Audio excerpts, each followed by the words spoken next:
Bismillahirrahmanirrahim. Assalamualaikum warahmatullahi wabarakatuh. Innal hamdalillah nahmaduhu wa nasta'inuhu wa nastaghfiruh wa na'udzu billahi min shururi anfusina wa sayyiati a'malina may yahdihillahu fala mudilla lahu wa may yudlil fala hadiyalah. Asyhadu an la ilaha illallah wahdahu la syarikalah wa asyhadu anna Muhammadan abduhu wa rasuluh. Allahumma shalli wa sallim ala nabiyyika Muhammadin wa ala alihi wa sahbihi ajmain, ma ba'du. Usikum wa nafsi bitaqwallahi faqad fazal muttaqun. Hadirin yang dirahmati Allah Subhanahu wa taala, ikhwan dan akhwat fillah rahimakumullah. Alhamdulillah, kita panjatkan puji syukur kehadirat Allah karena pada kesempatan pagi menjelang siang ini kita dipertemukan Allah di majelis ini. Bersama-sama kita akan mengkaji satu tema yang sebenarnya penting atau bahkan sangat penting, karena tema ini menjadi salah satu penanda kepedulian kita terhadap prestasi hidup kita sendiri. Sebagaimana dalam hadis yang diriwayatkan oleh Imam Tirmidzi, Rasulullah bersabda, khairukum khairukum li ahlihi. Sebaik-baik kalian adalah yang terbaik pada keluarganya. Kalimat ini mengindikasikan bahwa kualitas keluarga yang kita bangun itu menunjukkan prestasi kita, ya, yang sebenarnya meninggalkan peradaban bernama manusia jelas jauh lebih baik daripada sekedar menimbalkan materi atau benda yang pada saatnya nanti akan mengalami keausan. Kemudian tema ini menjadi penting karena dia menjadi penyeimbang di tengah kesibukan kita yang luar biasa di dalam beraktivitas dalam hidup ini. Ya, setelah kita lelah bekerja, setelah kita mengerahkan segala kemampuan untuk beraktivitas di luar rumah, ada satu sudut di mana kita masuk ke dalamnya dan kemudian merasakan mencicipi surga dunia. Baiti jannati, rumahku adalah surgaku. Ya. Sekaligus kalau sampai produk ini gagal, baik berupa keretakan rumah tangga, perceraian, atau anak-anak yang tidak bisa dididik menjadi anak yang soleh, maka semua prestasi-prestasi yang lain itu menjadi mentah. Ya, nama yang populer atau harta yang melimpah atau kemudian juga status sosial yang tinggi, nanti kalau anak-anak kita tidak bisa mentaati orang tua atau mungkin keluarga kita berantakan, itu akan menjadi mentah kembali semua prestasi itu. Jadi sebenarnya ini adalah satu pembahasan yang sangat penting, tetapi saya katakan tadi banyak diremehkan, yaitu berkaitan dengan sedikitnya kita, sedikit dari kita yang memberikan perhatian kepada bagaimana mencoba untuk menata, mengelola keluarga yang kita bangun sehingga betul-betul menjadi keluarga yang sakinah mawaddah warahmah. Kemarin siang saya memberikan kajian keluarga modern tapi sakinah. Dalam kajian itu saya menetapkan atau menyampaikan ada 3 hal substansial yang perlu kita ketahui dan kita upayakan. Yang pertama adalah berkenaan dengan pengadaan ilmu yang cukup, karena manusia itu terpenjara atau menjadi musuh dari kebodohannya. Jadi kalau selama ini kita memahami sesungguhnya amal itu tergantung niat, innamal a'malu binniyat, tapi niat itu tergantung ilmu karena kita tidak akan meniatkan yang kita tidak tahu. Seorang perempuan yang cantik tidak otomatis menjadi istri yang baik, demikian juga seorang laki-laki yang tampan dan kaya tidak otomatis menjadi suami yang baik. Dibutuhkan ilmu sebagai pijakan di dalam berucap dan bertindak agar benar. Yang kedua, kemarin saya sampaikan berkaitan dengan pengelolaan hati, karena pengelolaan hati ini akan menjadi katalisator di mana setelah nanti kita menikah, yang akan kita rasakan setiap hari itu adalah bagaimana kita menjalani pernikahan kita dengan nyaman. Dengan berbagai macam masalah yang muncul dan datang bertubi-tubi, bagaimana caranya agar kita tetap nyaman menjalani, itu yang paling penting. Dan karena ini melibatkan pasangan kita, otomatis proses untuk menyamankan hati ini juga dilakukan berdua. Kemarin yang ketika saya sampaikan faktor terpenting dalam pernikahan selain dua faktor itu adalah bagaimana proses untuk menegakkan kepemimpinan dalam rumah tangga itu bisa berhasil. Karena keluarga meskipun cuma berisi satu laki-laki dan satu perempuan, sebenarnya dia adalah satu organisasi yang harus diatur dengan baik, dan Allah telah menetapkan dan memilih laki-laki lah sebagai pemimpin dari organisasi itu. Ar-rijalu qawwamuna 'alan nisa. Pada kesempatan kali ini kita akan membahas bahwa bagaimana membuat kenyamanan hati ini merupakan kerjasama antara kedua belah pihak. Tidak bisa kita menikah untuk kemudian mengeksploitasi pasangan kita, kemudian kita merasa berbahagia dalam pernikahan, sementara pasangan kita menderita karena menikah dengan kita. Ya, kemarin saya bertemu dengan seorang ibu yang menikah selama 28 tahun dan dia mengatakan sudah sampai pada titik nadir, jadi sudah hilang rasa dengan suaminya dan sekarang sedang mewacanakan kemungkinan untuk berpisah dengan suami karena menjalani pernikahan selama 20 tahun, 28 tahun ternyata tidak nyaman. Kira-kira 3 bulan yang lalu saya membedah buku pasangan dari buku ini, yaitu Suamiku Dengarkan Curhatku. Nah, hari ini kita akan membedah buku yang menjadi kebalikannya, Istriku Dengarkan Kata Hatiku. Ashku ilaiki zaujati, bahasa Arabnya seperti itu ya. Jadi istriku dengarkanlah kata hatiku. Hadirin yang dirahmati Allah, teknisinya ada yang bisa kesini nggak ini? Kalau pada 3 bulan yang lalu kita membahas sudut pandang bagaimana ya seorang suami bisa mengerti bahwa posisi istri itu tidak mudah, baik karena dia tercipta dari tulang rusuk yang bengkok yang menyebabkan dia sering mempertimbangkan faktor-faktor perasaan lebih kuat daripada faktor-faktor logika. Kemudian juga berada di dalam rumah dengan pekerjaan yang berulang-ulang dan seringkali monoton, itu sangat menjemukan. Ya, di sisi yang lain bahwa peran perempuan di dalam menyokong keberhasilan seorang laki-laki juga tidak bisa dianggap remeh. Pada kesempatan kali ini kita akan melihat dari sudut pandang yang lain. Ya, para istri tolong juga pahami bahwa pekerjaan saya sebagai suami itu juga tidak mudah. Ya, juga tidak mudah karena saya mencoba untuk berdiri di tengah-tengah. Jangan sampai para suami egois tidak mengerti perasaan istri.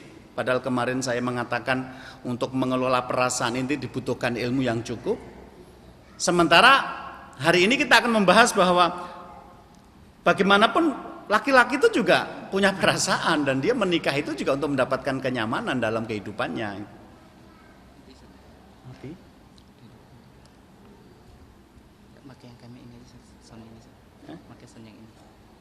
Yang mana? Soalnya pakai yang ini, Ustaz. Yang ini? Yang ini. Yang ini.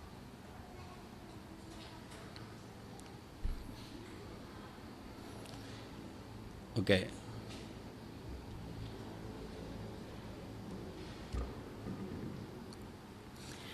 Jadi kita mencoba untuk adil menilai persoalan. Jadi kalau kemarin kita mengatakan istriku, kemarin kita mengatakan suamiku, fahamilah aku. Tidak mudah loh menjalani kehidupan dengan gaji yang pas-pasan, harus terus bersabar. Kadang-kadang suami sangat sibuk dengan dakwah sehingga pulang ke rumah ternyata juga tidak memiliki waktu untuk keluarga, seperti itu kita dudukkan persoalannya. Tetapi hari ini kita membahas tentang bagaimana seorang laki-laki juga bisa mengadu gitu loh. Berat loh yang seperti ini. Kalau nanti ternyata para istri itu adanya hanya menyalahkan, menuntut, nanti bangunan rumah tangga ini nanti jalannya juga menjadi tidak baik gitu. Oke, kita akan mulai.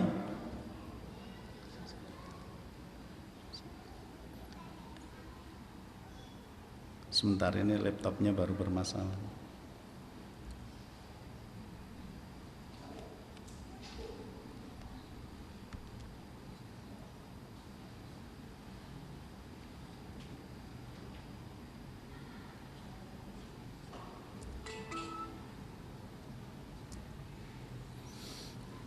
Oke.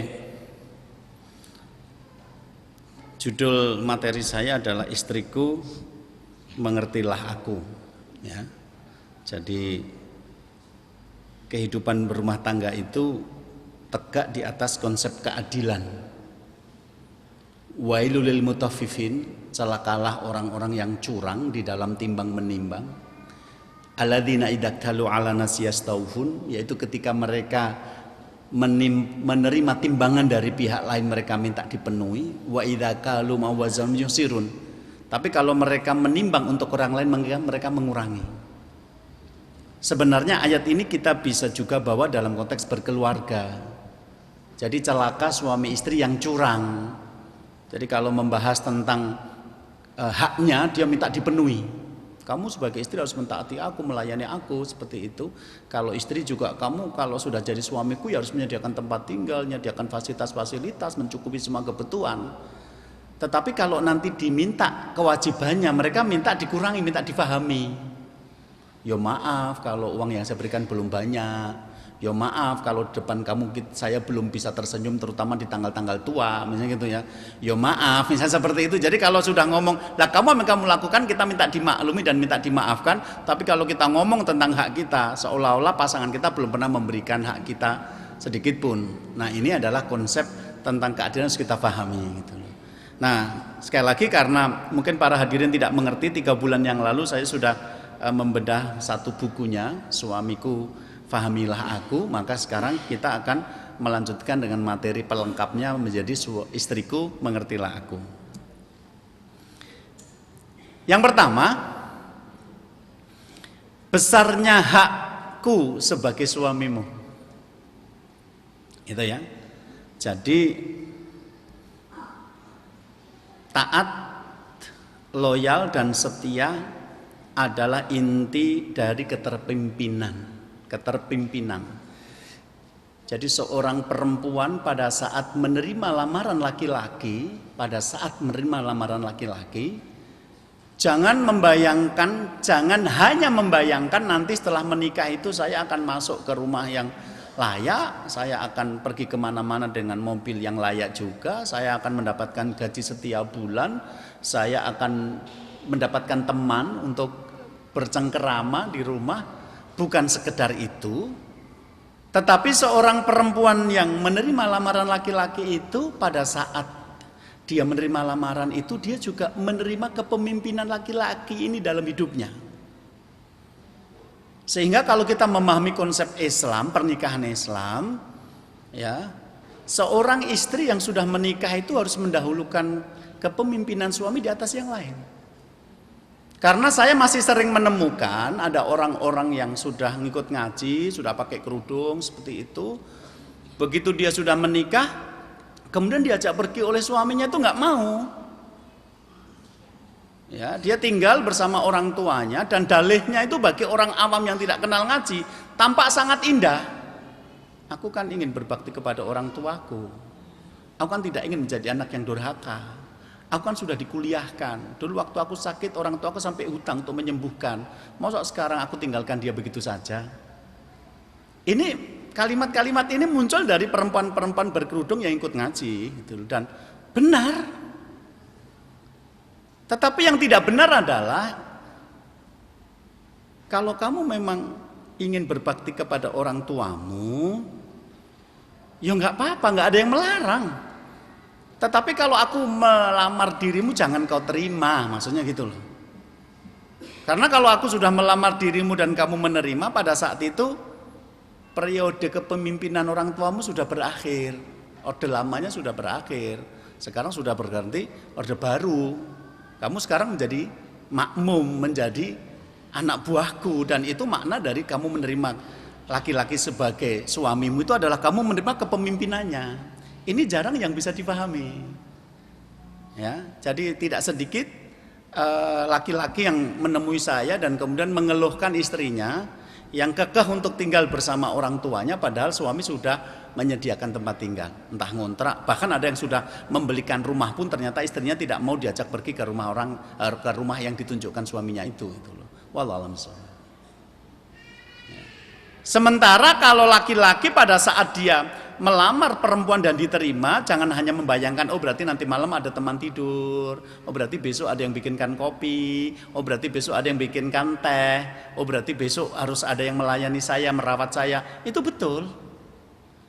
Tetapi biaya perawatannya itu kamu yang mengeluarkan. Jadi kalau kamu datang ke rumah minta teh, minta kopi, betul istrimu akan membuatkan.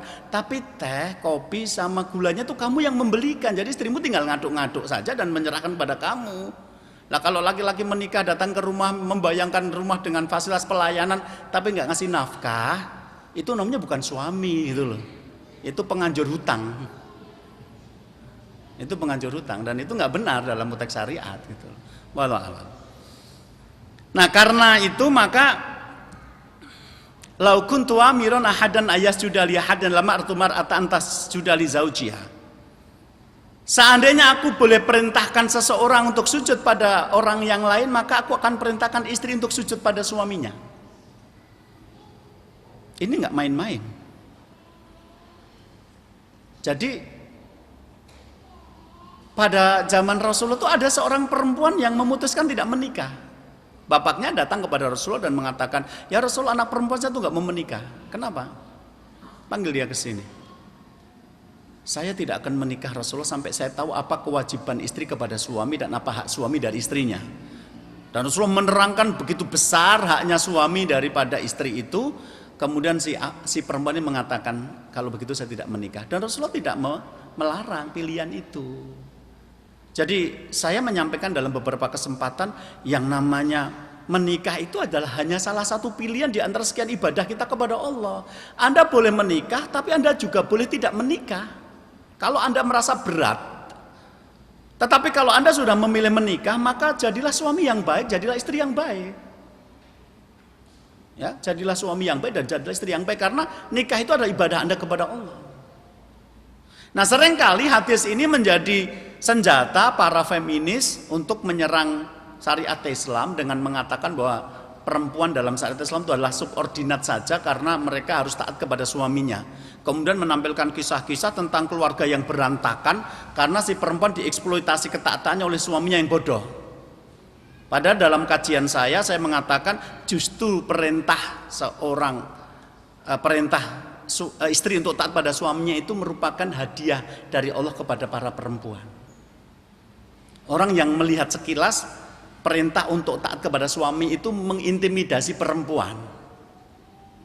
Tetapi dari sudut pandang saya melihat justru perintah taatnya istri kepada suami itu hadiah Allah kepada perempuan. Bagaimana bisa? Satu, ketaatan seorang istri kepada suami itu bukan ketaatan yang mutlak. La ta'ata li makhluqin fi maksiatil khaliq. Tidak boleh taat kepada makhluk kalau itu bermaksiat kepada Allah. Jadi perempuan-perempuan yang terintimidasi dalam pernikahannya atas nama ketaatan kepada suami itu adalah perempuan-perempuan yang bodoh, tidak pinter, sehingga dia tidak bisa membedakan kapan perintah suami harus ditaati dan kapan harus ditolak. Ya, beberapa bulan yang lalu itu di Trans TV ada investigasi, judulnya adalah Suamiku Mucikariku. Kisahnya sepasang suami istri yang miskin, suaminya tidak bekerja, Sampai kemudian ada ide gila dari kepala suami ini untuk menyuruh istrinya bekerja dengan cara menjual tubuhnya. Dan kemudian suami menikmati itu. Dan kemudian istrinya melakukan itu karena ketaatannya kepada suami. Bagi saya ini perempuan bodoh ketemu dengan suami yang dolim. Pasangan yang klop untuk dijadikan objek bulan-bulanan para feminis untuk menyerang syariat Islam. Kalau Anda perempuan yang cerdas, Anda bersyukur. Karena apa? Ketaatan pada suami itu ada batasnya. Ketika suami memerintahkan maksiat kepada Allah, Anda boleh mengajukan keberatan, bahkan boleh menolak, bahkan bisa minta cerai kalau Anda dipaksa. Yang kedua, bahwa taatnya seorang istri kepada suami itu adalah ta'abudun lillah, merupakan ibadahnya kepada Allah. Jadi tidak sulit bagi seorang perempuan untuk masuk surga, insya Allah, kalau dia taat kepada suaminya. Niatkanlah dia mentaati suaminya itu sebagai ketaatan dia kepada Allah, ibadahnya kepada Allah, maka dia akan mendapatkan kelezatan dari ibadah yang dia lakukan berupa taat kepada suami itu. Dan yang ketiga, seorang perempuan yang mentaati suami itu sebenarnya adalah, ayat ini kepada kita biasanya muncul dari laki-laki yang dolim yang menikah dengan perempuan yang bodoh, saya katakan tadi begitu. Tapi kalau dalam keluarga yang istrinya cerdas sehingga tahu dari mana batas-batas mentaati suami, dan suaminya adalah suami yang betul-betul taat kepada Allah, sebenarnya mentaati suami itu adalah hadiah yang diberikan Allah. Nikah kalau memang berat, sekarang masih punya orang tua, nanti juga berat mentaati suami, sebaiknya ketika ngelamar tidak usah diterima saja, biar tidak ada yang mengganggu Anda untuk mentaati orang tua. Tapi kalau Anda sudah menerima, maka carilah laki-laki yang dewasa, sehingga bukan hanya menyuruh untuk kamu mentaatinya, tapi juga mempertimbangkan silaturahmi dan hubungan baik dengan keluargamu. Saya pikir laki-laki yang bijaksana juga tidak akan mentang-mentang pakai dalil, bapakmu sakit, terserah, yang penting kamu jadi istriku, nggak bisa begitu juga kan, gitu loh. Wallahu a'lam bishawab. Jadi untuk istriku, ini dengarkan curhatmu ya, sejelek-jeleknya aku, sebodoh-bodohnya aku, semiskin-miskinnya aku adalah suamimu, aku adalah pemimpinmu, dan aku punya hak untuk memerintahkan kamu, dan aku punya hak atas kepemimpinanku itu. Ini alasan pertama.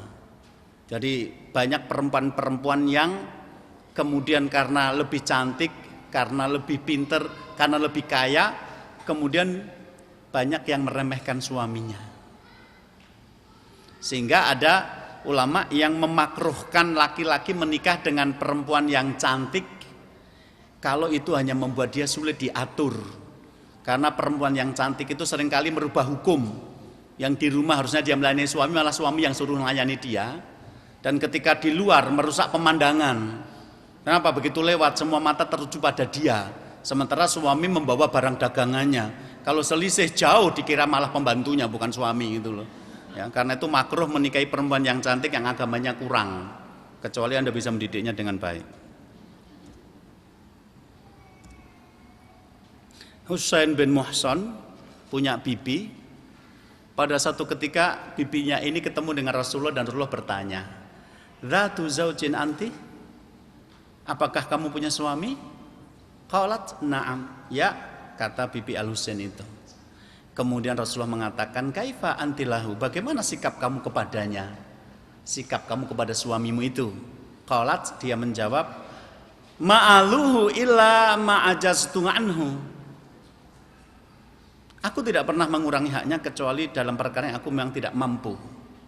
Maka Rasulullah mengatakan, "Fangduri aina anti minhu fa inna ma huwa jannatuki wa naruki." Lihatlah bagaimana posisimu dalam bergaulmu dengan suami, karena dia, suamimu itu, jannatuki wa naruki, adalah surga atau nerakamu.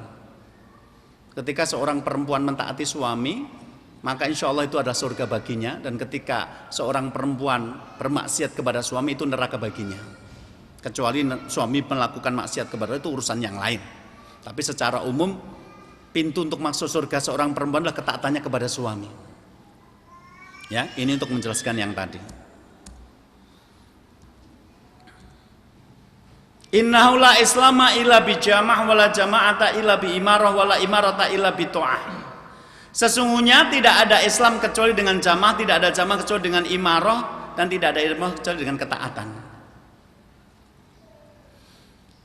Bagi banyak laki-laki muda, perempuan muda, ketika ingin menikah kita kasih data, ya kalau laki-laki datang ke tempat saya kemudian saya kasih perempuan, baru lihat fotonya tok sudah dikembalikan, itu belum ketemu aslinya itu. Padahal fotonya itu nggak pakai Photoshop, ya. Jadi banyak sekali di Indonesia ini yang kelihatan cantik itu karena 70%-nya karena Photoshop, bukan karena dia aslinya cantik.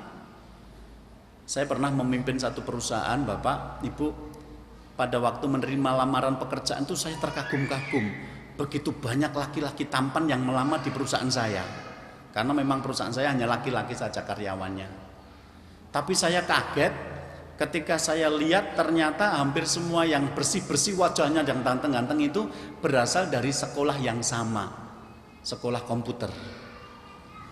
Begitu sesi wawancara, saya terkaget-kaget lagi, wajahnya jadi aneh-aneh dan beda jauh dengan foto yang dikirimkan. Saya baru tahu itulah permainan Photoshop gitu loh. Nah, kemarin saya foto diri saya, kemudian yang satu saya olah dengan Photoshop, saya tunjukkan sama istri saya, lihat kalau versi yang ini 20 tahun lebih muda dari aslinya gitu loh. Kerutan saya hilang, jerawat saya hilang, uban saya hilang gitu. Mosok sih diberi data laki-laki dan perempuan belum ketemu orangnya, wong ta'aruf nanti juga bisa menolak kalau nggak cocok.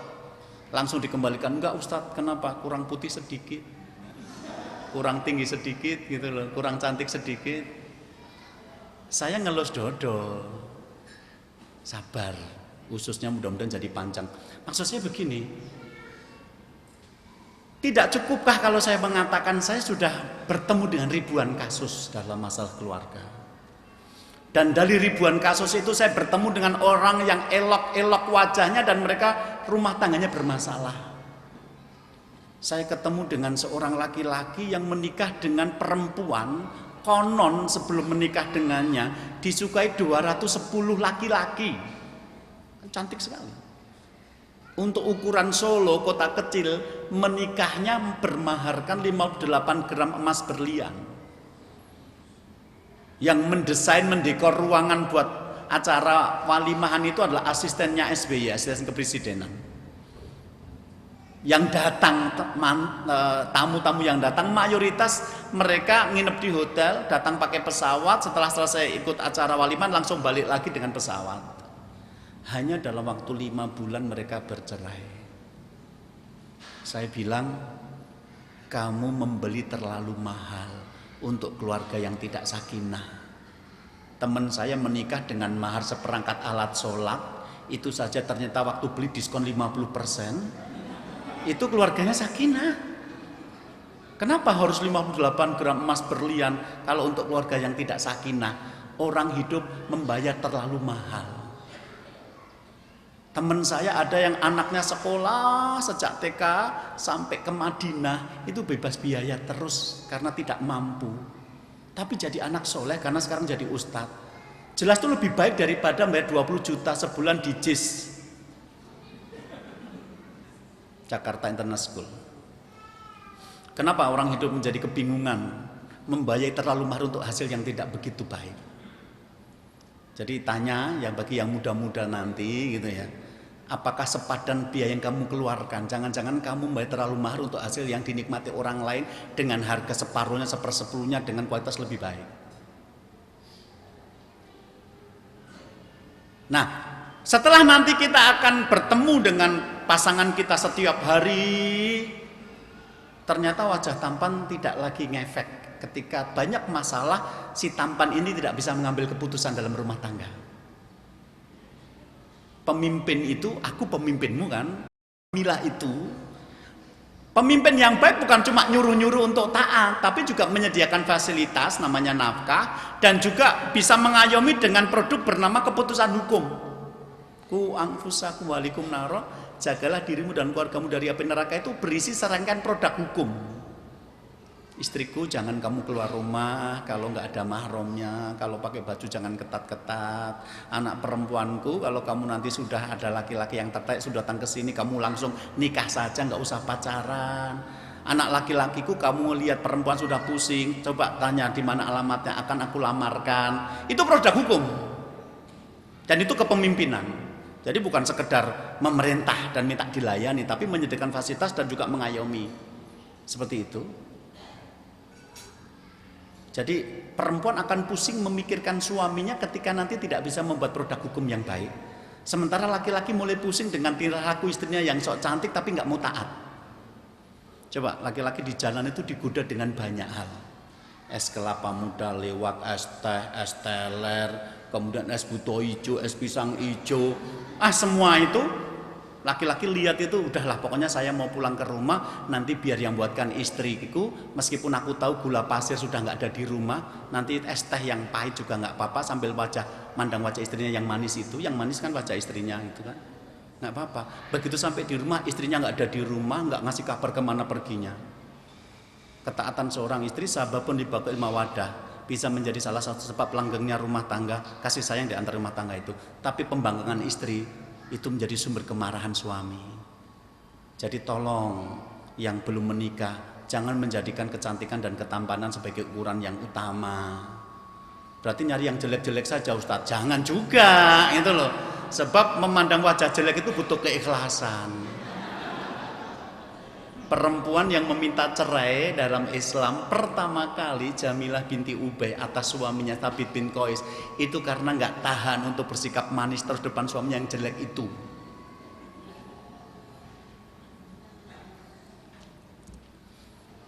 Karena itu maka Ibnu Taimiyah mengatakan walaisa 'alal mar'ati ba'da haqqillahi wa rasulihi aujaba min haqqi zauj. Tidak ada hak yang wajib untuk ditunaikan oleh seorang wanita setelah hak Allah dan Rasulnya daripada hak suami. Makanya begini loh, kalau perempuan-perempuan itu tidak mau tersiksa karena harus mentaati suaminya, maka pilihlah suami dengan teliti. Persoalan-persoalan rumah tangga itu ibarat membuat roti. Kalau bahan bakunya sudah salah, rasanya sudah dijamin tidak enak bahkan sebelum dibuat. Jadi rumah tangga itu banyak yang waktu saya ngisi acara walimahnya saja saya sudah menduga ini nanti akan bermasalah karena bahannya salah. Maka pada saat saya menyampaikan training-training atau seminar-seminar tentang kuliah pranikah, saya sampaikan pertama kali yang menjadi faktor terpenting dalam pembangunan rumah tangga sakin adalah pemilihan jodoh yang tepat. Ya, pemilihan jodoh yang tepat. Jadi kalau laki-laki salah memilih perempuan sebagai istri atau perempuan salah memilih laki-laki sebagai suami, di situ sudah sejak awal kesalahan sudah dibuat. Wallahu a'lam. Okay.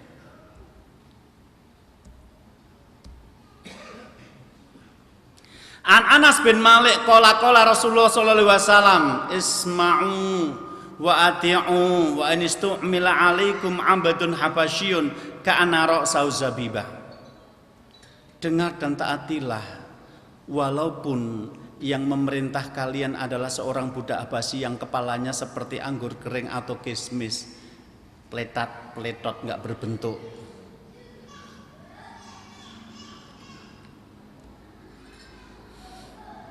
Sehingga Ibnu Hajar dalam Fathul Bari mengatakan ra'su zabibah adalah perumpamaan pada kerendahan atau kehinaan.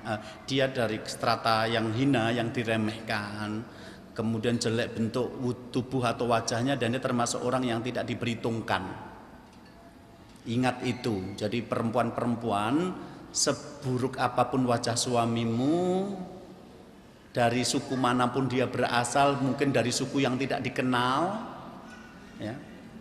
Subhanallah, saya dalam perjalanan dakwah itu seringkali berkunjung ke tempat-tempat yang ternyata dalam peta saja tidak ada.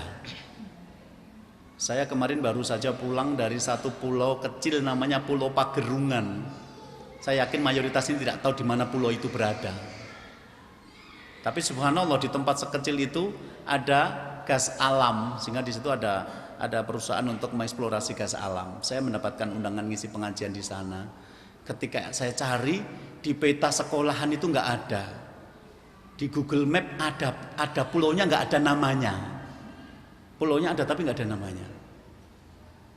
Ya, mungkin suami Anda berasal dari pulau itu. Itu saja sudah yang paling jelek di situ, gitu kan? Karena Pulau Pagerungan luar biasa, perempuannya cantik-cantik. Ya. Oke, seperti itu. Jadi betapa besar hak seorang pemimpin. Jadi lah suami saya gini itu bahasa kasarnya ya salahmu sendiri dulu waktu dilamar mau. Karena laki-laki itu cuma bisa membandingkan A dengan B, cantik mana, putih mana, tinggi mana, langsing mana. Tetapi perempuanlah yang menentukan apakah laki-laki ini akan menjadi suaminya atau tidak.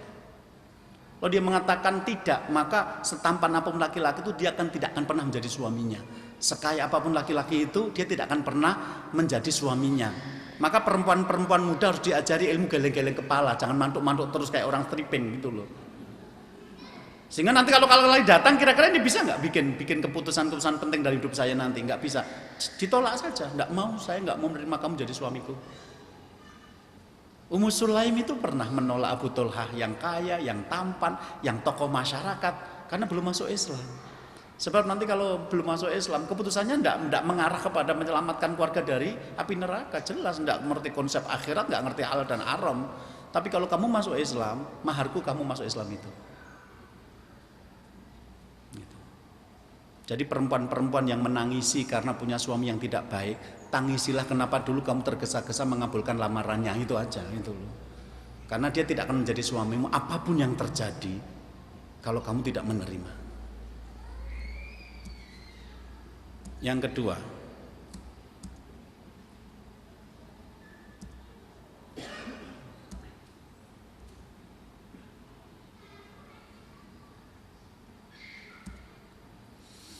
yang pertama, istriku, mengertilah aku karena aku adalah pemimpinmu dan besar hakku atas dirimu. Yang kedua, istriku, mengertilah aku bahwa aku menikahimu itu untuk mendapatkan kenyamanan dunia. Maka buatkah aku nyaman tinggal di rumah itu. Wa min ayatihi an khalaqalakum min anfusikum azwajan litaskunu ilaiha. Dan di antara tanda-tanda kekuasaan Allah adalah menjadikan pasangan-pasangan untuk kalian dari jenis kalian sendiri agar kalian merasakan ketentraman kepadanya. Jadi aku menikahi itu untuk mendapatkan ketentraman. Laki-laki itu lebih cocok untuk pekerjaan-pekerjaan yang mengarah kepada materi fisik. Makan, minum, pakaian, tempat tinggal, kendaraan, obat-obatan. Sementara perempuan itu lebih cocok untuk materi-materi psikis. Litaskunu ilaiha, agar kamu merasakan ketentraman kepadanya, kepada istri-istri itu. Artinya bahwa menikah itu untuk mendapatkan sakinah itu. Menikah itu untuk mendapatkan mawaddah warahmah itu. Jadi istri itu harus aktif untuk menciptakan suasana tenang dalam rumah tangganya. Ketika seorang suami pulang ke rumah dan mengatakan, mulai hari ini saya resmi dipecat dari kantor. Maka yang akan membuat suami tenang atau tidak tenang itu sepenuhnya diserahkan kepada istri. Kalau istri mengatakan, nggak apa-apa mas, kan sudah lama saya bilang kamu itu patutnya bukan jadi pegawai tapi jadi bos. Ini saatnya kamu dikeluarkan dari perusahaanmu, saatnya kamu buktikan bahwa nanti suatu saat perusahaan lebih besar daripada perusahaan yang memecat kamu, dan kamu buktikan bahwa mereka menyesal pernah memecat kamu. Saya di belakang kamu. Jelas bangga punya istri seperti nyaman meskipun tidak dipecat. Bahkan ketika kita dibenci seluruh kota Cibubur pun, istri kita mengatakan, mereka kan nggak tahu siapa kamu Thomas, mas. Aku tahu kamu luar dalam. Ubanmu berapa saja aku tahu kok, gitu ya. Dan aku tahu kamu orang baik. Maka cukuplah anak dan istri yang menerima kita itu sebagai tempat pertahanan kita, karena kita masih punya hati bahwa saya orang baik ketika orang menuduh kita jelek. Tapi ketika istri ternyata mengucapkan kata-kata yang berkebalikan, introspeksi mas, kenapa kamu dipecat? Jangankan kok pimpinanmu, aku aja menyesal jadi istrimu gitu ya. Tiba-tiba jadi kepikiran pelajaran bikin bom dulu gitu loh. Jadi maksud saya, aku menikahi kamu itu bukan untuk melanjutkan kuliahku, bukan untuk melanjutkan seminarku. Aku pulang agar aku nyaman, titik. Anda mungkin terkejut ya, ada banyak laki-laki yang berselingkuh dengan perempuan yang jauh lebih bodoh daripada istrinya, jauh tidak lebih cantik daripada istrinya, ya. Bahkan mungkin cuma lulusan SMP dan itu pun tidak pernah juara kelas gitu. Karena begitu pulang ke rumah, pembantu ini langsung melayani. Sementara istrinya cantik itu sibuk-sibuk cari alasan. Begitu datang ke rumah, istri kita saking pinter, kita mau istirahat malah diajak seminar lanjutan gitu loh. Saya nggak butuh, saya pulang mau istirahat. Mungkin saya berangkat dari Solo hari Jumat, saya pulang nanti hari Senin malam, subuh hari Ahad saya itu masih ke Pati, pulang nanti sekitar sore, sampai Solo mungkin jam 10 malam. Itu kalau sampai di rumah istri saya tanya, gimana bersedawahnya, apa saja, berapa sambutannya, apa materinya, capek, nanti saya mau tidur dulu.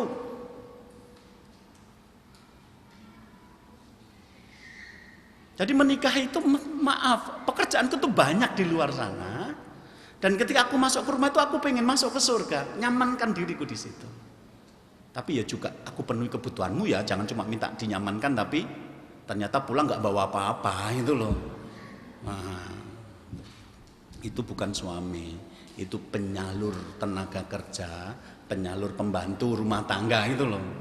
Kalau suami nggak seperti itu. Qila li Rasulillah sallallahu alaihi wasallam, Rasulullah pernah ditanya, ayunisa'i khairun, siapakah perempuan yang paling baik? Maka Rasulullah mengatakan, allati tasurruhu idza nadhara wa tuti'u idza amara wa la tukhalifuhu idza fi nafsiha wa maliha bima yakrah. Siapakah wanita yang paling baik ya Rasulullah? Rasulullah menjawab, yaitu yang menyenangkan jika dilihat, mentaati suami jika diperintah, tidak memilih suami pada diri dan hartanya sehingga membuat suaminya benci. Hadis ini diriwayatkan oleh Imam An-Nasai. Jadi pekerjaan perempuan itu pekerjaan psikis, menyenangkan ketika dipandang, mentaati ketika diperintah, itu menyenangkan, membuat nyaman, gitu loh. Kemudian tidak menyelisih suaminya dalam hal-hal yang membuat suaminya benci, begitu seterusnya. Karena itu sambutlah aku ketika aku pulang, berhiaslah untuk diriku, jangan sampai kamu malah berhias untuk orang lain dengan hiasan yang memakan waktu berjam-jam. Kamu pakai perhiasan semuanya seperti toko berjalan ketika datang kondangan, tapi begitu suami datang, keningmu mengandung koyo kanan kiri, bajumu bolong-bolong, aromamu PPO. Kalau bahasa saya aroma PP itu bahasa lainnya adalah pergilah engkau dari sisiku, gitu loh.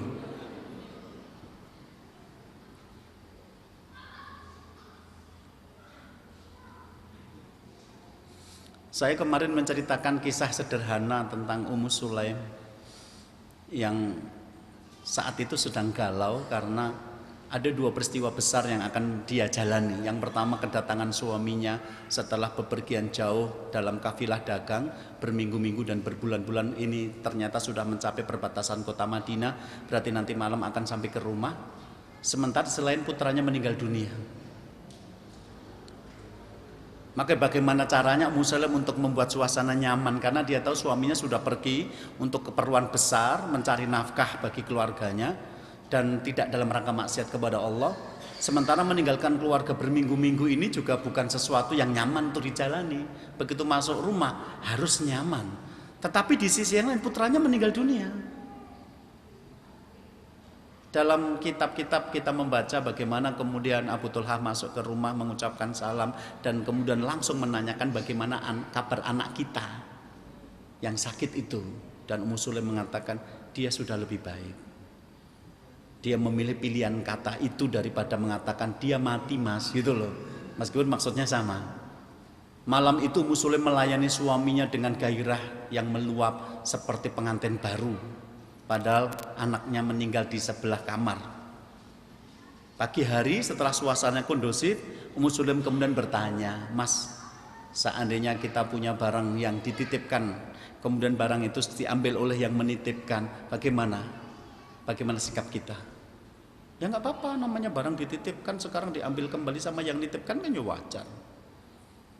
Oke, anak kita titipan Allah dan dia sudah diambil oleh yang menitipkan. Teng teng teng, itu kan bahasa saya itu. Mau marah jawabannya baru saja diomongkan. Mau tidak marah ini masalah anak. Kemarin waktu pertama kali masuk rumah itu yang ditanyakan masalah anaknya. Dia lari kepada Rasulullah Abu Thulhah, dan Rasulullah mendoakan agar kebersamaan mereka malam itu menghasilkan anak sebagai pengganti dari yang meninggal dengan lebih baik, dan terjadilah doa Rasulullah. Saya menyukai kisah ini, favorit saya, untuk bagaimana para istri itu cerdas dalam mengelola kata-kata, memilih tindakan, menentukan saat dan tempat untuk bicara agar suasananya menjadi nyaman untuk dijalani dalam rumah tangga itu. Karena Ummu Sulaim tetangga kita nggak begitu itu loh. Suaminya belum datang aja dia lari ke jalan, kemudian gulung-gulung praktek salto yang pernah dia jalani dulu gitu. Anak saya meninggal masih sisa utang, ikut siapa gimana. Akhirnya suaminya ingat, orang yang dalam keadaan tidak nyaman disambut dengan sambutan yang tidak nyaman itu akan melakukan tindakan-tindakan yang tidak terkontrol akhirnya itu. Wallah. Jangan terlalu menuntut. Meskipun ini agak sulit untuk dijalani di masa sekarang karena pesona materi sudah sangat luar biasa. Orang sekarang bekerja itu bukan sekedar untuk mencukupi kebutuhan, karena banyak perempuan keluar rumah untuk bekerja dengan suami yang sangat cukup. Tetapi untuk mendapatkan kenyamanan atau fasilitas dunia yang lebih besar. Rasulullah itu sampai menjelaskan kondisi sekarang ini dengan mengatakan badiru bi a'mali sholihat fasatakunu fitanun kakito ilalil mudlim. Segeralah kamu melakukan amal soleh, karena nanti akan terjadi fitnah seperti potongan malam yang gelap. Dan ketika fitnah itu terjadi, yusbihu rajulun mu'minan wa yumsi kafiran, yumsi mu'minan wa yumsi kafiran yabi'u dinahu bi aradil minad dunya. Seseorang itu paginya mukmin, sorenya sudah menjadi orang kafir. Sorenya mukmin, paginya sudah menjadi orang kafir. Jadi bukan cuma berubah dari dosa kecil ke dosa besar, tapi dari iman menjadi kafir akan terjadi pagi dan sore, sore dan pagi. Dan Rasulullah menjelaskan sebabnya, ya bi'udinau bi'aradul minad dunya, menjual agamanya untuk kesenangan dunia. Bahasa iklannya itu wanipiro. Nah, deal angkanya, maka kamu perintahkan aku untuk melakukan apa saja, enggak apa-apa, yang penting angkanya cocok. Maka perempuan-perempuan rela melepaskan kerudungnya untuk menjadi penyanyi dangdut karena dibayar mahal. Makanya ada beberapa orang non muslim pun rela untuk mengucapkan assalamualaikum dengan fasih di sinetron karena dibayar. Sebaiknya beberapa orang Islam juga rela memerankan diri menjadi pastor atau tokoh-tokoh non muslim dalam film-film karena apa? Dibayar. Jadi Rasulullah 1400 tahun yang lalu sudah mengingatkan tentang pesona materi itu. Karena materi itu tidak pernah berkhianat. Anda makan bebek yang empuk itu baik dibeli dengan uang halal maupun haram, rasanya tetap sama. Karena rasanya sama, orang tidak ingat lagi dari mana uang ini berasal. Anda datang ke panti pijat dengan uang halal, pulang tetap fresh. Anda pakai uang korupsi tetap fresh. Coba kalau orang beli bebek Pak Slamet dari Kartosuro asli itu, kemudian dengan uang korupsi ternyata rasanya jadi alot kayak plastik, orang tidak ada yang korupsi. Naik pesawat terbang uang korupsi, ternyata pesawatnya langsung jatuh ke laut, nggak ada orang berani gitu kan. Tetapi disitulah orang menjadi lupa dari mana dia mendapatkan harta, ya karena yang dia ingat ini bisa membuat dia menikmati lebih banyak lagi. Padahal materi dunia itu seperti meminum air laut, kata Isa Al-Masih. Semakin diminum semakin haus.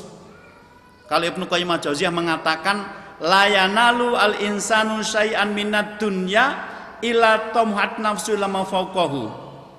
Tidaklah manusia itu memperoleh satu kesenangan dunia kecuali dia akan menginginkan yang lebih dari itu. Anda punya mobil baru, Anda bangga keliling-keliling kota wisata Cibubur dan semua terkagum-kagum dengan mobil Anda. Itu cuma 3 bulan, 4 bulan. Nanti ketemu dengan mobil yang baru cuma beda siripnya saja, Anda tergoda untuk membeli. Anda punya handphone, Anda pamerkan kemana-mana, nanti cuma 3 bulan, 4 bulan. Nanti ada handphone bayu, Anda pengen tukar tambah. Itulah pesona dunia. Dan itu membuat kita menjadi berkejaran dengan umur untuk menikmati itu. Maka kalau istrinya terlalu menuntut, tidak tahu tentang kondisi suami, ya jelas, aku menjadi tidak nyaman. Bahkan suami-suami menjadi takut pulang, itu karena tahu sampai di rumah nanti cuma bertengkar dengan istri, karena dia tidak bisa membawa seperti apa yang dituntut istrinya. Akhirnya para koruptor itu suami yang baik di tangan istri yang salah. Ya, para koruptor itu adalah suami yang baik di tangan istri yang salah.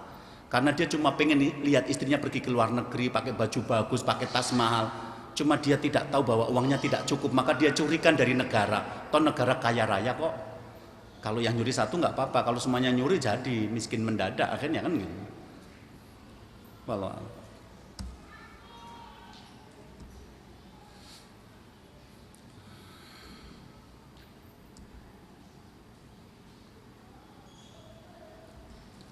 maka yang menjadi kunci dari suasana menyamankan hati ini tentu saja adalah hubungan hati dengan hati. Laisal ghina an kathatil mal walakinal ghina hina nafas. Kekayaan itu bukan karena banyaknya harta, tetapi karena kekayaan jiwa. Saya menemukan ada pasangan-pasangan yang mungkin penghasilannya nggak seberapa, tapi selalu punya waktu bersama. Kita itu kadang-kadang ngerti bahwa ngeteh bareng istri justru telah melihat iklan Sariwangi gitu loh. Kita kalau nggak ada iklan itu kita nggak ngerti loh bahwa menyediakan waktu untuk keluarga itu ternyata disyariatkan dalam Islam. Takhsisur rajuli juz'an min waqti khulwati syariati bi ahli. Seorang suami itu mengkhususkan sebagian waktu untuk ditunaikan bersama keluarga, itu termasuk kewajiban suami. Bicara dari ke hati ke hati, menikmati kemiskinan bersama-sama, menghibur, memberikan penghiburan ketika apa yang dirasakan belum seperti harapan, mencari dan membantu menemukan hikmah di balik keterbatasan yang sekarang dijalani, begitu seterusnya. Ya. Di mana perempuan-perempuan yang pernah mengatakan kepada suaminya, nasbiru ala juwal atas, wal nasbiru ala nar. Mas, saya bisa tahan kok, tidak makan, tidak minum, lapar, haus saya tahan. Bahkan sebelum menikah dengan kamu tuh saya puasanya ndaut, sehari puasa sehari tidak. Jadi kalau soal tidak makan, tidak minum yang layak, saya sudah tahan kok. Tapi aku tidak tahan kalau kamu masukkan aku ke neraka. Di mana perempuan-perempuan yang mengatakan itu kepada suaminya ketika suaminya berangkat pergi? Di Masjid Darussalam Cibubur? Nggak yakin saya.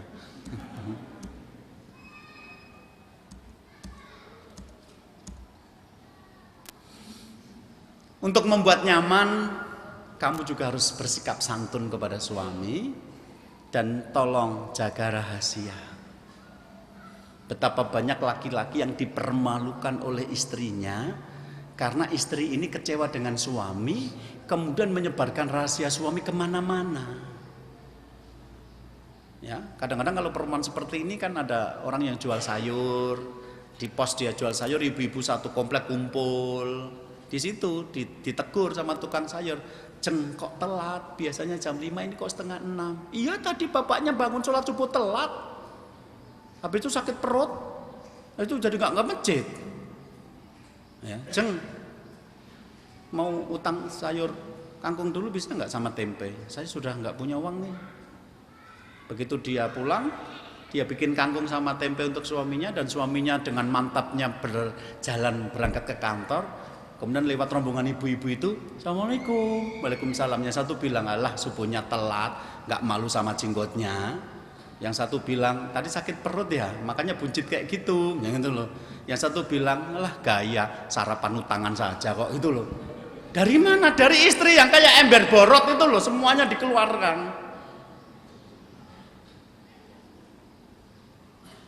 Innal mar'ata khuliqat min dilai a'waj.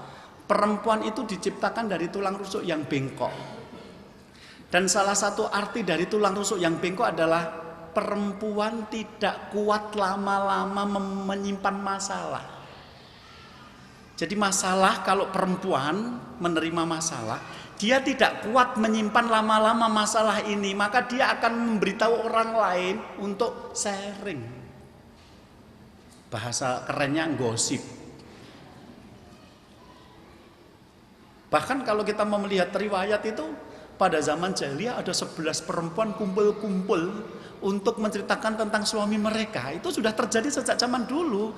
Memang ibu-ibu itu ember gitu loh, Pak. Semua yang dirasa itu enggak, kalau memendam perasaan yang berat itu enggak kuat lama-lama, pengennya segera ngomong. Jadi kalau ada perempuan suka ngomong ke sana kemari, sebenarnya itu alami, memang perempuan seperti itu. Makanya kemarin ada yang nanya kepada saya, "Ustadz, gimana ya biar istri saya tidak cerewet?" Saya bilang, "Ya udah, nikah aja dengan perempuan bisu." Nanti nggak cerewet tapi malah menakutkan karena suaranya nggak jelas a i o e o-nya gitu loh. Tetapi yang kamu perlu lakukan adalah menyediakan waktu untuk istrimu agar ketika dia punya masalah, dia ngomong sama kamu. Nah, sebelum dia ngomong ke orang lain sudah selesai diomongkan dengan kamu. Jadi dari sudut pandang ini, ketika ada berita tentang satu keluarga rahasianya tersebar kemana-mana, itu sebenarnya adalah laki-laki yang tidak punya waktu untuk istri untuk berbicara. Dan karena istri tidak tahan punya banyak masalah, dia cerita kepada siapa saja. Sebenarnya itu. Maka sehatnya ya suami harus menyediakan waktu untuk istrinya. Wallahu a'lam. Menjaga rumah, ya. Jadi ketika suami pergi dari rumah itu ya istri jaga. Wa hafidhathu fi malihi wa nafsiha. Ketika suami pergi maka istri soleh itu menjaga harta suami yang ada di rumah itu dan menjaga kehormatan dirinya. Tidak memasukkan laki-laki lain yang tidak dikehendaki oleh suami. Kemudian mendidik anak. Dan yang ketiga, aku bukan hanya milikmu. Ya, jadi istriku, mengertilah bahwa aku pemimpinmu. Sejelek apapun aku, kamu harus mentaati aku. Itu hak yang diberikan Allah kepadaku. Yang kedua, istriku, mengertilah bahwa aku menikahimu itu untuk bukan menyelenggarakan rapat di rumah, tapi untuk menemukan kenyamanan hidup. Maka bantulah aku untuk nyaman. Tadi berkata santun, menjaga rahasia, berhias dan macam-macam tadi. Dan yang terakhir, istriku, fahamilah aku karena aku bukan hanya milikmu. Milik siapa? Milik Allah.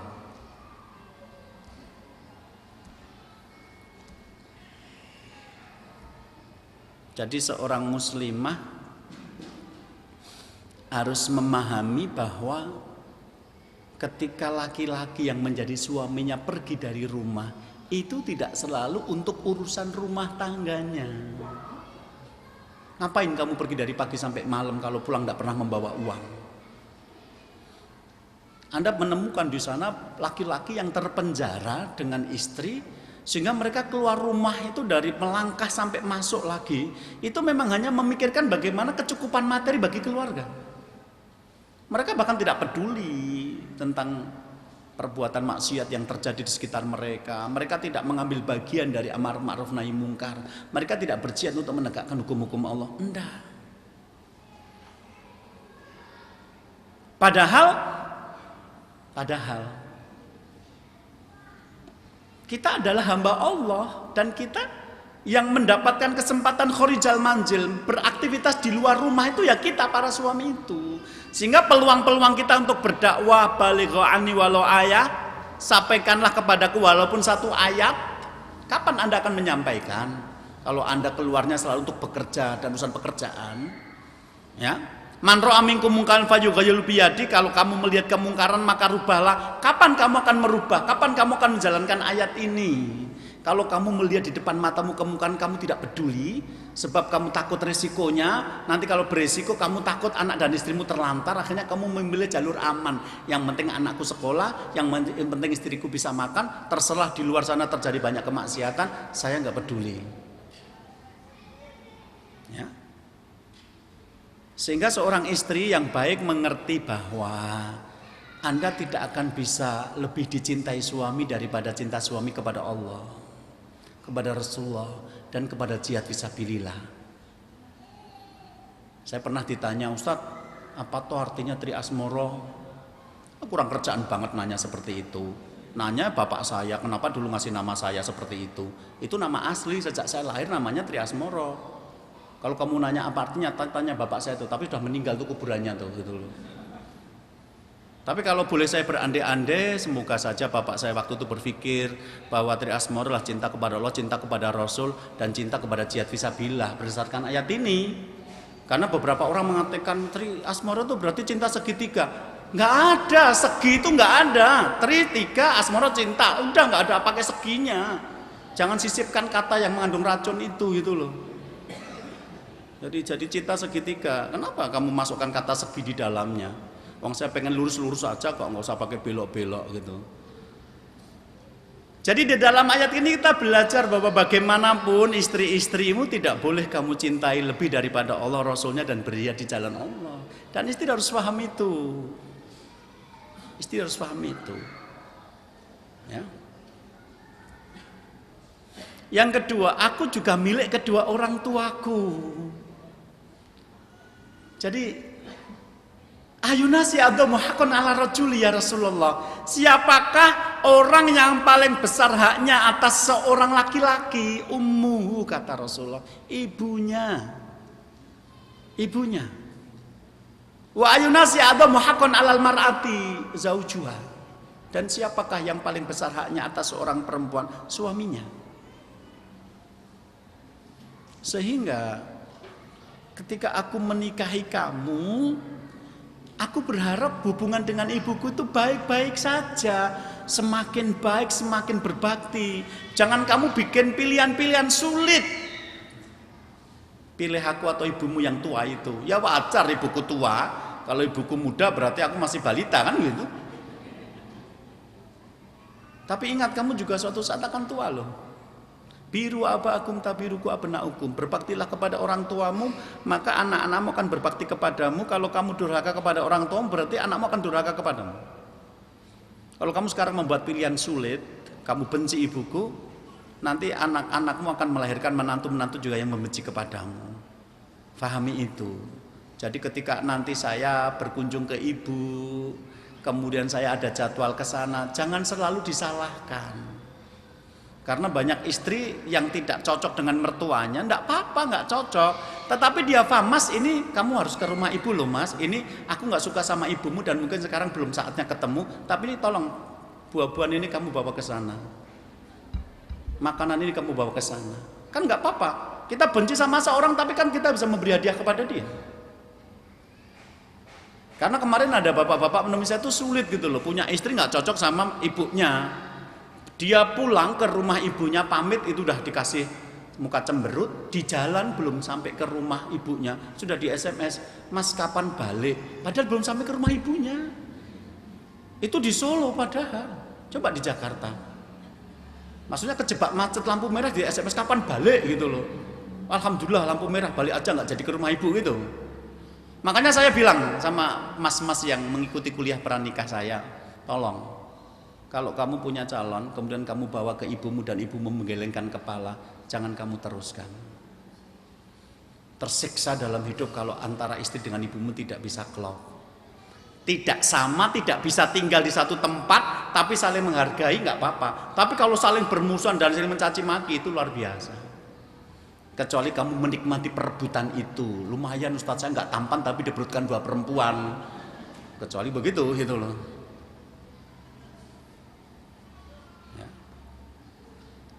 Yang terakhir,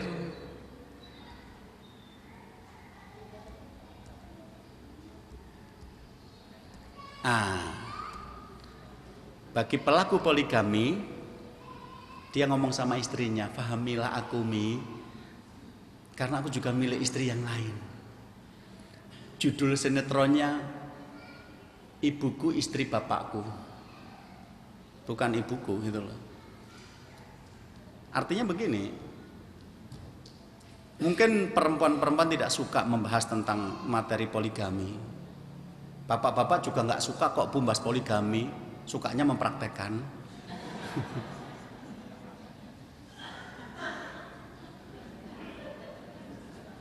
Persoalannya adalah ketika ternyata suami kita memilih untuk berpoligami, itu satu fakta. Dia sedang menjalankan ayat Allah dan dia sedang menjadikan itu sebagai ibadahnya kepada Allah. Maka bantulah, jangan dipersulit. Mas, aku nggak bisa ketemu sama istrimu itu, tolong jangan pernah ketemukan. Mas, kalau bisa sementara ini dia jangan dibawa ke sini, saya jangan dibawa ke sana deh mas. Tapi terserahlah, yang penting kamu ke sana terserah. Gitu. Tapi jangan kemudian menghalang-halangi. Mi, aku mau ke sana. Nggak usah.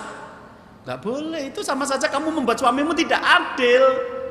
Karena kalau seorang laki-laki sudah menikah, satu-satunya pilihan adalah dia harus bersikap adil kepada kedua istrinya, ketiga istrinya atau keempat istrinya.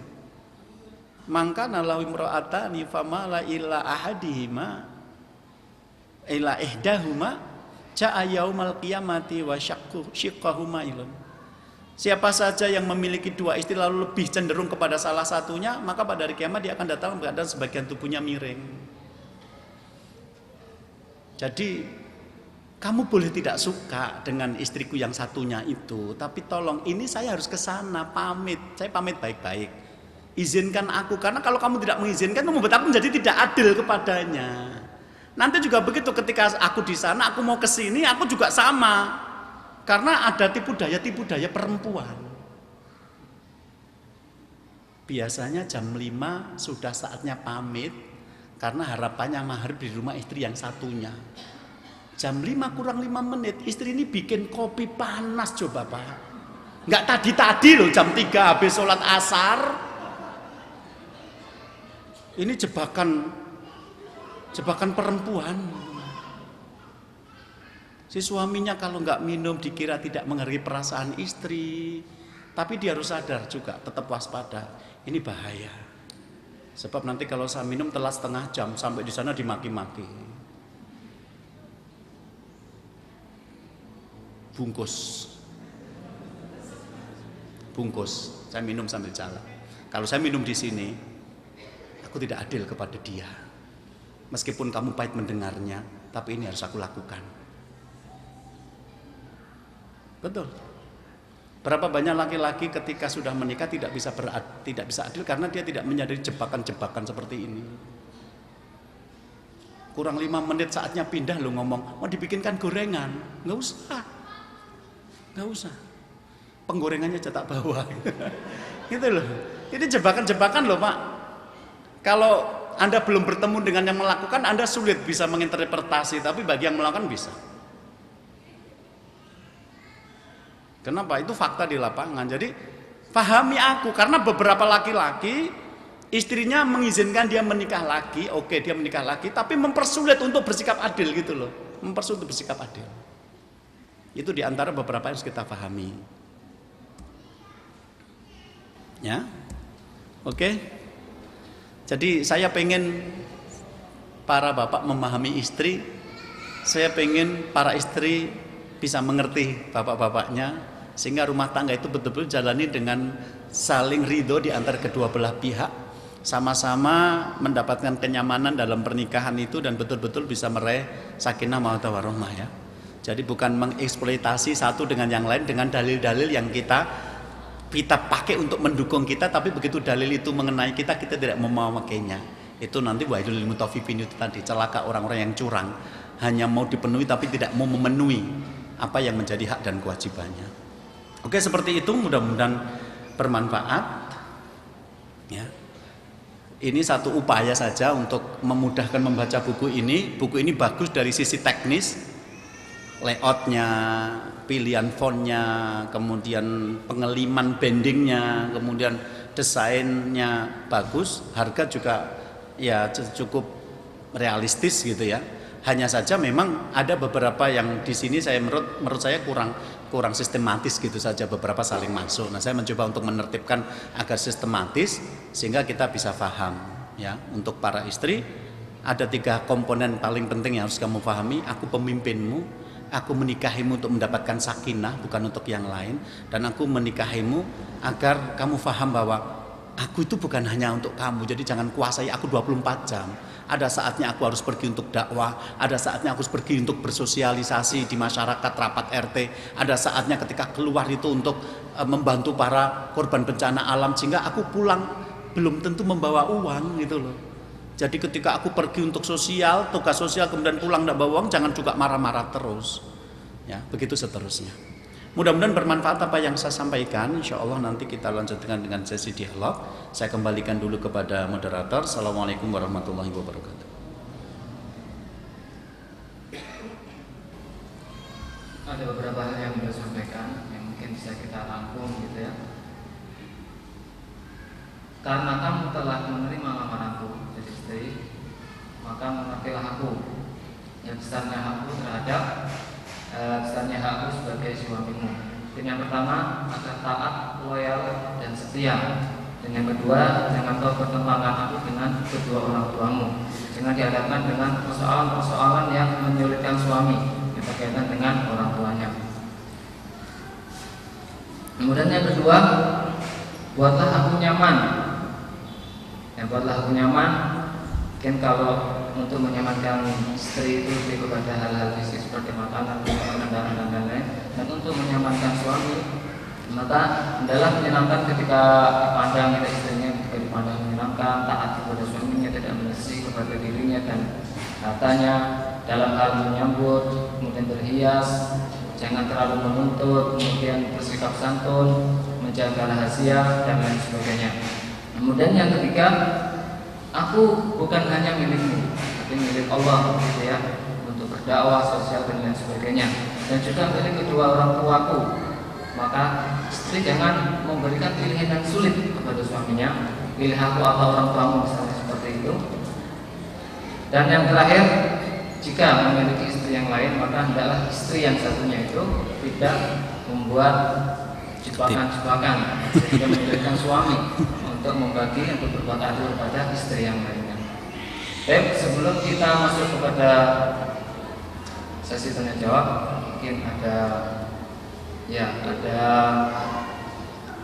lain-lain ya dari mungkin jaringan keluarga dakwah atau radio Taman Hidayah. Kami persilahkan.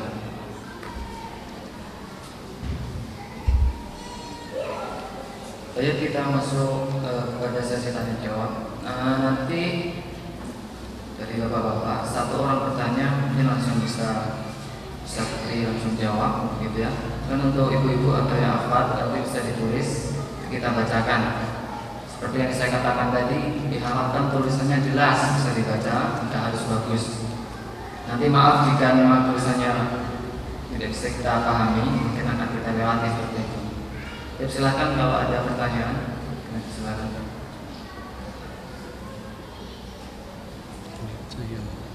Bisa dibawa kemana?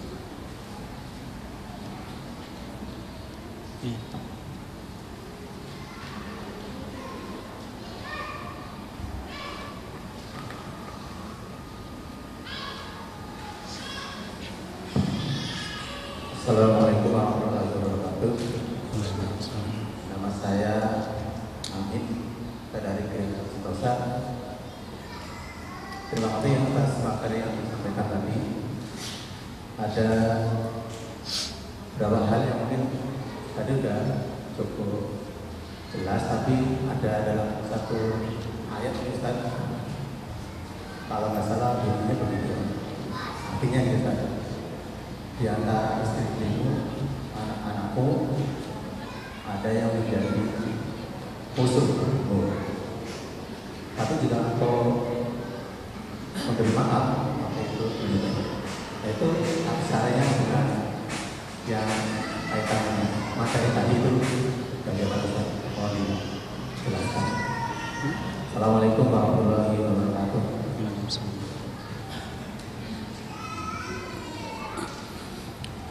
Iya, jazakumullah untuk pertanyaannya.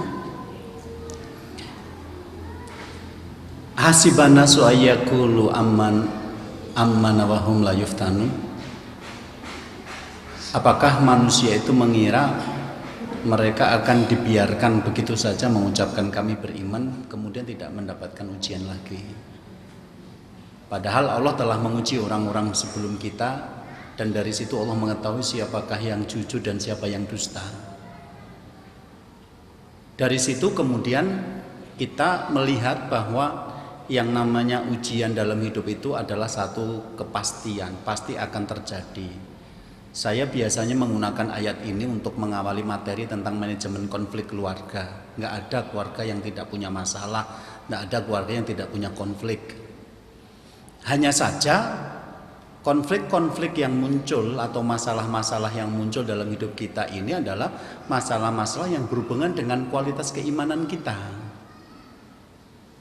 Sehingga kalau sejak awal saya mengajukan materi tentang manajemen konflik diawali dari ayat ini, nanti arahnya adalah setiap kali kita punya masalah, bukan menghindari, tapi bagaimana cara kita menyelesaikan masalah itu sehingga mendapatkan pahala dari Allah Subhanahu wa Ta'ala. kebenaran kita untuk kembali kepada syariat itulah yang menjadi jaminan atas kebenaran tindakan. Adapun soal hasilnya kita serahkan kepada Allah. Nah, dalam pemahaman seperti ini maka di antara istri dan anak-anak itu bisa menjadi fitnah bagi suaminya. Karena faktanya di lapangan menunjukkan bahwa tidak semuanya berproses dengan baik. Ada orang yang ketika menikah dengan istrinya masih pada zaman jahiliyah. Sekarang si istri atau suami mengenal ngaji tapi pasangannya tidak. Pilihannya mulai dari mendoakan suami agar mendapatkan hidayah, atau mendidik istri karena suami adalah sang pemimpin, atau sampai yang paling dramatis ya menceraikan kalau tidak bisa diajak kepada yang paling dalam.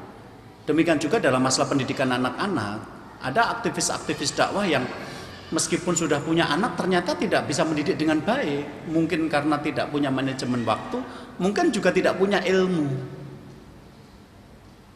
Ya. Dan ketika anak-anak ini melakukan kesalahan-kesalahan, maka bagaimanapun itu akan membuat orang tua malu, wajar. Dan ketika itu meskipun kita sudah menjadi orang baik di masyarakat, kita sudah berdakwah, tetapi keberadaan anak itu bisa menjadi ujian bagi kita. Sekali lagi, bagaimana sikap kita menghadapi ujian itu? Apakah kita kemudian mengatakan saya tidak mau tahu, tapi orang-orang melihat itu anak kita? Atau kita mengatakan itu bagian dari proses masa lalu saya dan saya sekarang sudah berubah menjadi baik. Adapun dia saya doakan, saya didik, tapi kalau dia tidak bisa menjadi baik, hidayah itu ada di tangan Allah, bukan di tangan saya. Jadi proses-proses itu adalah proses untuk membaikkan diri kita. Apakah nanti kita akan kembali ke syariat dalam setiap masalah atau tidak. Dan sekali lagi persoalan menjadi sangat berbeda ketika seseorang itu sudah menyadari Islam sejak awal. Kemudian tahapan-tahapan mulai dari memilih pasangan sampai mendidik anak itu sudah sesuai dengan SOP-nya. Karena saya banyak menemukan orang-orang yang dalam mengelola rumah tangga dan juga mendidik anak ini, orang-orang yang secara intelektual bukan yang sangat pintar, tidak sering datang ke seminar-seminar parenting atau tentang hubungan manusia dalam keluarga, tetapi ternyata menghasilkan keluarga yang sakinah, kemudian juga melahirkan anak-anak yang baik. Kemarin baru saja saya ngisi di Surabaya, itu ada seorang bapak yang sudah menikah 60 tahun.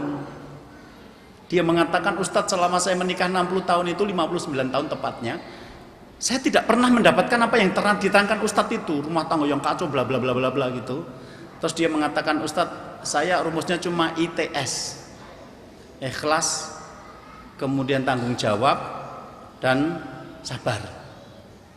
Saya bilang, Pak, kalau Bapak betul-betul bisa ikhlas, Bapak betul-betul bisa tanggung jawab dan sabar menjalani rumah tangga, itu sudah mewakili sekian banyak teori. Apa artinya teori yang bertumpuk-tumpuk kalau kita nggak sabar dan nggak ikhlas menjalani? Apa artinya teori yang banyak kalau kemudian kita tidak bertanggung jawab atas apa yang kita lakukan, seperti itu. Jadi ada banyak hal yang dalam hidup ini mungkin kita belum ketemu teorinya atau istilah syar'inya, tapi dengan keikhlasan kita menjalani peran kita sebagai suami atau istri atau ayah atau ibu, kemudian Allah memberikan kemudahan-kemudahan itu. Jadi maksud saya, walau alam bisawab, fitnah itu nanti akan muncul dari sisi mana, tetapi fitnah itu akan terjadi dan kejadiannya sudah tertulis menjadi bagian dari hidup kita, tapi tinggal bagaimana kita menyikapi itu. Ya, bagaimana kita tinggal menyikapi itu. Untuk lebih detailnya nanti kita harus buka ayatnya dan kita cari tafsirannya, tapi memang ada bagian-bagian dari istri dan anak ini yang menjadi fitnah. Tapi saya sering menemukan ada teman-teman yang kemudian mengaitkan kasus-kasus Nabi Nuh dan Lut dengan istri dan anak-anak mereka. Saya katakan bahwa ketika orang-orang yang berangkat ngaji kemudian menemukan istri dan anak-anak yang tidak sesuai, itu jangan kemudian cepat-cepat mengatakan aku seperti Nabi Nuh. Beberapa catatan penting saya biasanya berikan. Yang pertama adalah Nabi Nuh dan Nabi Lut itu menikah pada zaman mereka diutus menjadi nabi, belum diutus menjadi nabi. Dan untuk ukuran kriteria zaman jahiliyah itu sudah sesuai. Sebagaimana Rasulullah menikahi Khadijah itu sesuai, setara, selevel dalam ukuran struktur masyarakat jahiliyah. Sebagaimana Zainab putri Rasulullah juga dinikahkan dengan anak musuh beliau. Tapi ketahuan musuhnya itu nanti ketika syariat datang, ketika mereka dinikahkan sama-sama anak tokoh. Dan kemudian istrinya Nabi Nuh dan Nabi Lut itu mengingkari kenabian, jadi tidak melakukan cacat moral. Jadi bukan berselingkuh, bukan mencuri atau suka kedugem, itu enggak, gitu loh. Tetapi mereka melakukan cacat berupa tidak menerima syariat, dan karena tidak menerima syariat kemudian Allah memisahkan mereka. Jadi bukan istri yang menemani sampai akhir hayat, bukan. Sehingga teman-teman jangan kemudian ketika anaknya tidak beres langsung mengatakan, saya seperti Nabi Nuh kok diuji anak saya. Nanti dulu, apa kamu sudah benar-benar menjalankan tugas kamu sebagai orang tua dengan baik, mendidiknya dengan baik? Istrimu kok nggak baik, itu kamu sudah memilih sejak awal dengan baik, memilih yang solehah atau tidak? Kemudian kamu sudah mengadakan komunikasi atau tidak? Kemudian hasilnya istrimu kok nggak taat sama kamu? Itu jangan langsung mengklaim gitu, karena kalimat saya seperti Nabi Lot itu cenderung orang yang tidak mau melakukan perubahan untuk memperbaiki rumah tangganya gitu loh. Sudah begitulah. Kalau kamu sudah melakukan semua upaya perbaikan dengan baik dan ikhlas, kemudian Allah menakdirkan salah satu anggota kamu seperti itu, tinggal bagaimana sikap kamu. Dalam Islam laki-laki boleh menceraikan istri yang tidak taat. Ya. Dalam Islam ketika seorang anak yang murtad dari Islam malah putus hubungan warisannya, begitu seterusnya. Wallahu alam, itu yang bisa saya jawab, mudah-mudahan bisa memberikan sedikit gambaran. Oke, saya sebagai moderator meminta maaf apabila ada kesalahan, mungkin juga dari panitia apabila ada kekurangan, kami mohon maaf. Wassallallahu wasallam ala nabiyina Muhammadin wa ala alihi wasallam. Kita tutup dengan doa kafaratul majelis. Subhanakallahumma wa bihamdika asyhadu an la ilaha illa anta astaghfiruka wa atubu ilaik. Assalamualaikum warahmatullahi wabarakatuh.